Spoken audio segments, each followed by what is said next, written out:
किसान भाइयों, आज का टाइटल देखकर आपको बहुत आश्चर्य हुआ होगा कि भाई इधर हमारे खेत के कीटक कंट्रोल नहीं हो रहे, ब्लैक थ्रिप्स कंट्रोल नहीं हो रहा, इलिया कंट्रोल नहीं हो रही, हॉपर्स कंट्रोल नहीं हो रहे। और ये बात कर रहे हैं कि भाई पूरे गांव में नहीं दिखेगा कीटक। ऐसा कौन सा ब्रह्मास्त्र है या फिर कुछ और चीज है? ये जो आपके दिमाग में अभी खटक रहा है वो बिल्कुल सच है। कुछ भी झूठी बातें यहाँ पे नहीं होने वाली। झूठी बातें अगर दिखी तो भाई अनसब्सक्राइब कर देना, ठीक है? तो चले आज के इस वीडियो की शुरुआत करते बिना किसी देरी के। लेकिन उससे पहले वीडियो को लाइक मिल जाता तो बहुत मजा आ जाता। खेत क्या पूरे गांव में नहीं दिखेंगे कीटक? तो भाई क्या चीज है वो जानने से पहले क्यों जरूरी है ये जान लो। क्यों जान लिया तो भाई क्या है ये भी समझ आ जाएगा और उसका महत्व भी ध्यान में आ जाएगा। तो जो भी बातें मैं बताने वाला हूँ उसको गौर से देखिएगा।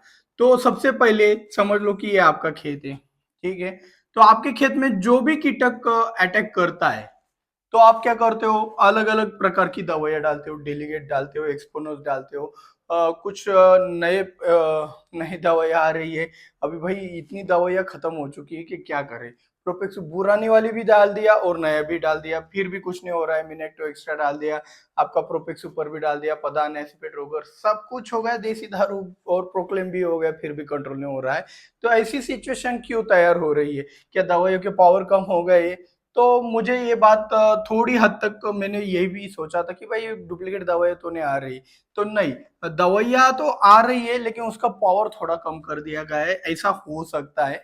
सेकंड वाली बात क्या है, दवाइयाँ का अगर पावर कम किया गया है तो हम रोते बैठने वाले लोग नहीं है, हम कोई ना कोई रास्ता निकाल लेंगे, ठीक है? तो रास्ता निकालने के लिए हमारी सोच चल रही थी कि ऐसा क्या हो रहा है कि जिसके कारण हमारा ये कीटक कंट्रोल नहीं हो रहा है। तो जैसे कि आइए, आपका खेत है तो आपके बगल में भी कुछ खेत होंगे ही, ठीक है ना?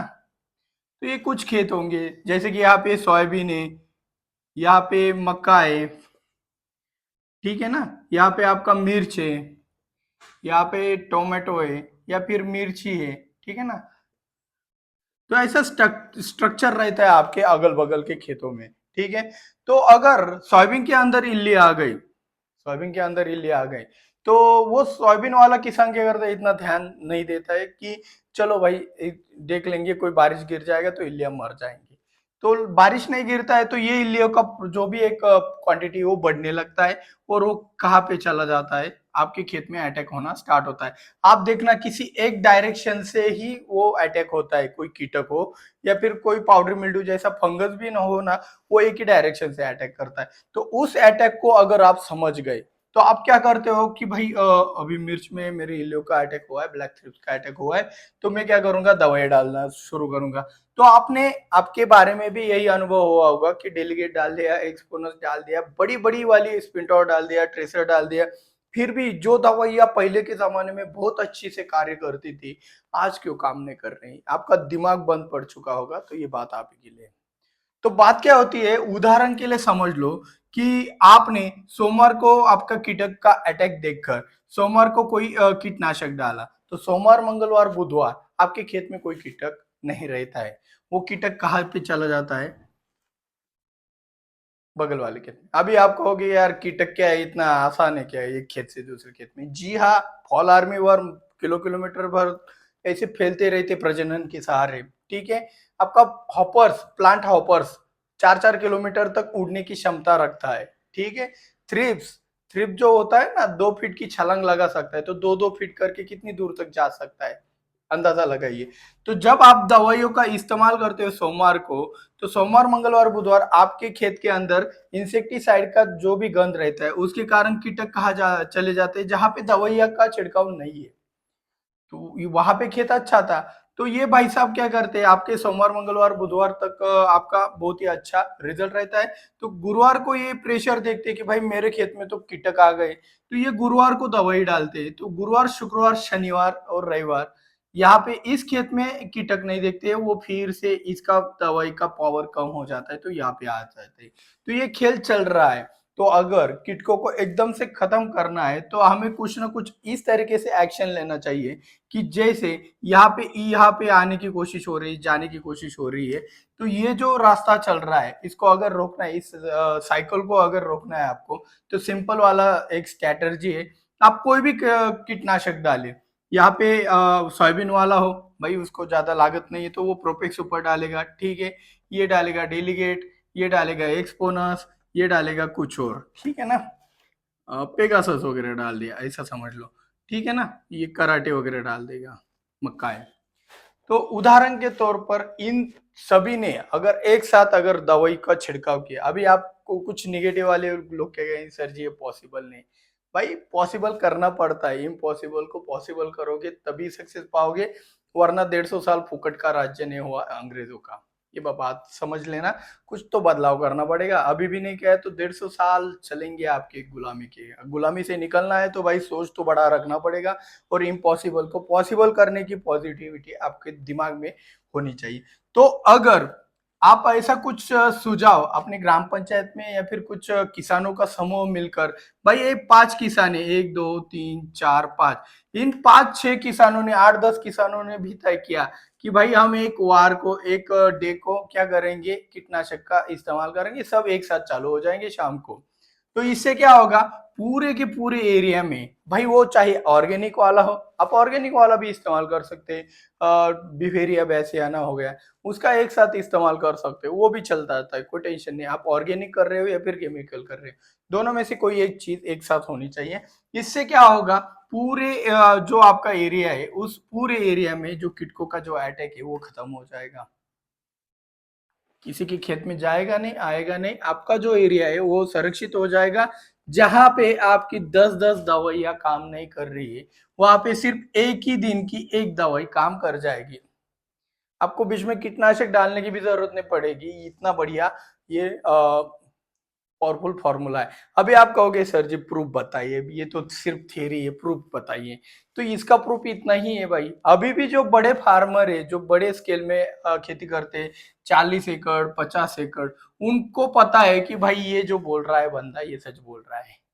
क्योंकि आपके 2 2 3 3 एकड़ के खेत में ये जो इंसेक्ट अटैक है ये क्यों ज्यादा हो रहा है, क्योंकि अपने जो खेत है वो छोटे है, और हमारे जो कीटक है वो आसानी से एक दूसरे के खेत में जा सकते हैं। लेकिन जहाँ पे 40 50 एकड़ में एक ही दिन में या फिर 2 दिनों में 3 दिनों की समथिंग जो दवाइयाँ जाती है एक साथ, तो भाई उसके खेत में कोई कीटक नहीं दिखाई देता। ये है, जो भी बड़े किसान है वो कमेंट करे, इस बात का प्रूफ दिलाए, क्योंकि इससे आप भी बचने वाले, आपका बॉर्डर भी खराब होता है, आपका सिर्फ बॉर्डर ही खराब होता है। क्योंकि ये छोटे छोटे किसान आपके इलाकों में जो है, उससे उनके अंदर भी अगर कोई इंसेक्ट या डिसीज आ गया तो वो आपके खेत के बॉर्डर को डैमेज करता है। अगर बॉर्डर भी सही सलामत रखना चाहते हो तो ईमानदारी से जो अनुभव है आपका वो डाल दीजिएगा कमेंट बॉक्स में। तो ये वाली चीज है, ये अगर अगर हो गया कि एक गांव में एक ही दिन अगर कीटनाशक चल गया, फंजीसाइड चल गया, तो भाई रोग ना रहेगा ना कीटक रहेगा। ये इसी तरीके से वर्क करता है। तो अगर यही तालुका में हो गया, तालुका में भी आपको रोग और कीटक नहीं दिखेंगे। तालुका होने के बाद अगर आप राज्य में भी करोगे तो भाई टिड्डियों जैसा प्रॉब्लम आता है, हो गया ना, टिड्डियों का अटैक हो गया है, तो वैसे सिचुएशन में ये सब चीजों का अप्लाई करने की जरूरत होता है। तो यहाँ पे हमारे खेतों का अंदर एक ही दिन में दवाई जाना चाहिए। इसके लिए क्या चाहिए, हमारा यूनियन चाहिए, हमारी यूनिटी चाहिए, एकता चाहिए, लेकिन वो है क्या, बिल्कुल भी नहीं। कल ही हमने एक ऐसा वीडियो पोस्ट किया था स्टेटस में व्हाट्सएप में, कि भाई एक किसान के बैंगन के ऊपर किसी ने 240 चला दिया। बैंगन को रेट अच्छे है, उसको पैसा अच्छा होने वाला था, और ऐसी सिचुएशन में उसके खेत के अंदर 240 चला दिया। अभी टमाटर के रेट ज्यादा थे तो किसी का टमाटर ही उखाड़ दिया एक किसान ने। तो ऐसी जो चीजें हो रही, इससे क्या है, ये जो इसको कहते हैं टांग खींचना, तो हमारे किसानों के अंदर ये जो टांग खींचने वाला जो सिस्टम है ना, इसकी वजह से एक भी किसान स्ट्रांग नहीं बन पा रहा है फुल्ली तरीके से।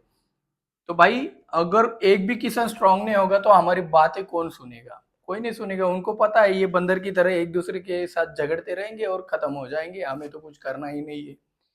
इस तरीके से हमारा महत्व खत्म होने वाला है। अगर महत्व टिकाना चाहते हो तो भाई यूनिटी, एकता बहुत जरूरी है।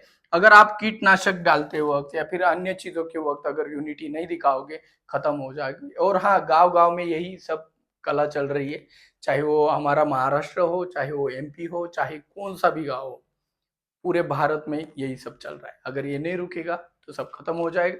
इसीलिए पॉजिटिविटी के साथ बोल रहा हूँ, जितने भी किसान ये वीडियो देख रहे हैं, जितने भी किसान ये वीडियो देख रहे हैं भाई, कम से कम 10 फार्मर से ये स्टार्ट कर दो भाई। 40-50 एकड़ वाले किसान के पास जाओ, उसको ये वीडियो दिखा, उसको बोलो ये सच है या झूठ है। वो बता देगा आपको कि क्या सच है क्या झूठ है।